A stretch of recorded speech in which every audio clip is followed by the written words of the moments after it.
আজকে আমাদের গাইবান্ধা জেলা প্রশাসনের সম্মানিত সদস্য জিয়া রহমান জিয়া ভাই, উনি গাইবান্ধা লোকসঙ্গীত অঙ্গনের যে দায়িত্বটা পালন করে, আসলে এটা ওনার মানে আবেগ ভালোবাসা, উনি অনেক আনন্দের সাথে এই কাজটা করেন।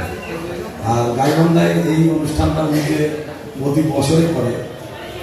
আমরা সবাই মিলে সহযোগিতা করে ওনাকে প্রতি মাসে এটা করানোর জন্য সহযোগিতা করতে চাই।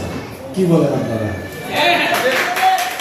এই উদ্যোগটা উনি যে নেয়, অনেক পরিশ্রম করে। উনি দেখি যে এই মানে খাম দিয়ে ঘুরে বেড়াচ্ছে, দাঁড়ে যাচ্ছে, এই যে চেষ্টা, আপ্রাণ চেষ্টা, হ্যাঁ, এসে খুব ভালো লাগলো যে আবেগী দরদি গানগুলো শুনছি। আসলে এগুলো কিন্তু আমরা মানে ওইভাবে শুনতে পারি না বা শোনার সময়ও হয় না। আর এই জন্যই জিয়া ভাইয়ের প্রতি কৃতজ্ঞ, এবং আমি চাই এরকম অনুষ্ঠান আমরা সবাই সহযোগিতা করে আরও অন্যান্যভাবে অন্যান্য সংগঠনগুলো দাঁড় করিয়ে আমরা প্রোগ্রাম করি।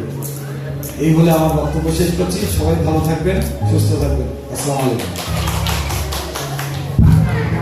অসংখ্য ধন্যবাদ জনাব খান মোহাম্মদ কাউসার ওয়াহিদ সুজন, সদস্য সচিব জাসান জেলা শাখা গাইবান্ধা। তার ছোট করে হলেও অনেক মূল্যবান কথা আমরা শুনলাম।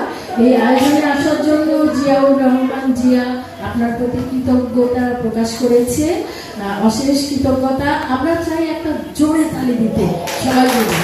এত সুন্দর একটা আয়োজন অনুষ্ঠিত হচ্ছে আমাদের এই পাবলিক লাইব্রেরি মিলনায়তনে।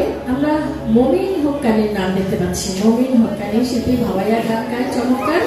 তার গান আমরা এখন শুনবো। তারপর সবুজ পাতা আছে, তার গানও আমরা শুনবো। আমাদের আরো প্রিয়, সবাই প্রিয় শিল্পী রাজু আহমেদ আছে, তার